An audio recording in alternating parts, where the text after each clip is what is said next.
Ang pagsusuot ng singsing ay maituturing na isang charm at pampaswerte kung gagamitin ito ng tama, mga Frenny. Minsan ba naisip mo bakit ang mga wedding ring at promise ring ay nasa ring finger lang parati?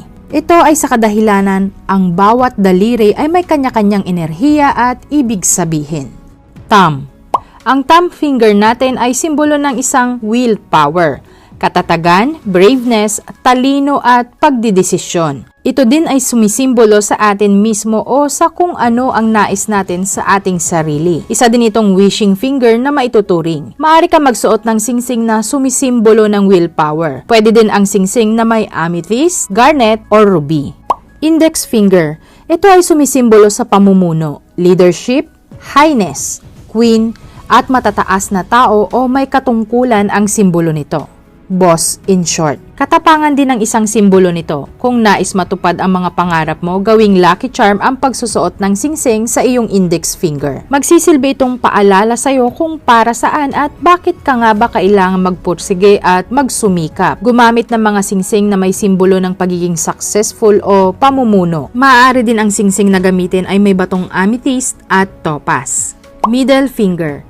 Ito ay sumisimbolo sa pagiging balanse ang buhay, kaya naman kung gusto mo na makafocus ka sa lahat ng ginagawa mo at sa goal mo sa buhay, dapat balanse ang iyong pag-iisip. Peace of mind ang hatid nito. Gumamit ng singsing at isuot sa middle finger mo. Maaaring gumamit ng quartz or coral stone na singsing para swerte. Ring finger.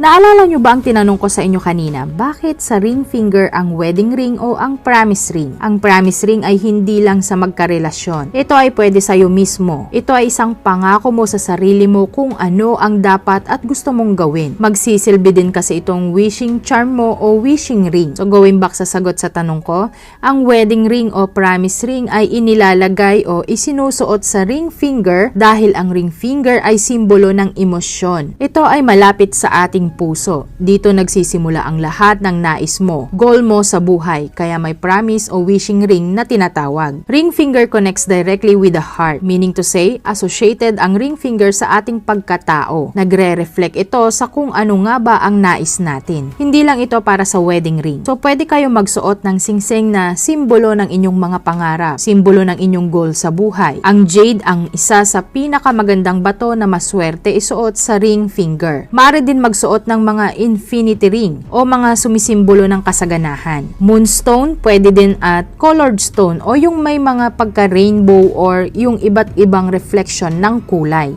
Pinky finger. Ito ay yung hinliliit natin, mga Frenny. Sabi nga nila, maliit man daw, ngunit malaki naman ang impact sa ating araw-araw na buhay. Yes po, kung isa ka sa mga naniniwala sa astrology, feng shui master, pampaswerte at ano pang mga ritual, alam mo na ang pagsusuot ng alahas ay isang mabisang proteksyon, pampaswerte at may healing properties, lalo na sa hinliliit natin. Protection kontra sa mga masasamang gawain gaya ng pangungulam, mga multo o mapaglarong elemento. Ngunit alam nyo ba na napakasimple lang ang ring charm na gagamitin nyo? Ito ay ang silver ring. Tama ka nang narinig, Frenny. Ang paggamit ng silver ring ay isang mabisa at napakagandang lucky charm mo sa iyong sarili. Pero dapat sa hinliliit lamang, okay? Maaaring may silver ring ka sa ibang daliri mo, pero mas maganda kung silver ring ang gagamitin mo sa hinliliit mo. Ang silver ring sa hinliliit at hinliliit natin na daliri ay kumakatawan o sumisimbolo sa Jupiter. Ang Jupiter ay associated sa money luck, good luck. In short, napakaswerte sa lahat ng oportunidad, success sa buhay at kasiglahan ang simbolo nito. Ang silver din ay associated sa moon na nagbibigay ng pag-asa, balanse sa emosyon at relasyon. Kaya mahalagang gumamit ng silver ring sa hinliliit. Yan ang mga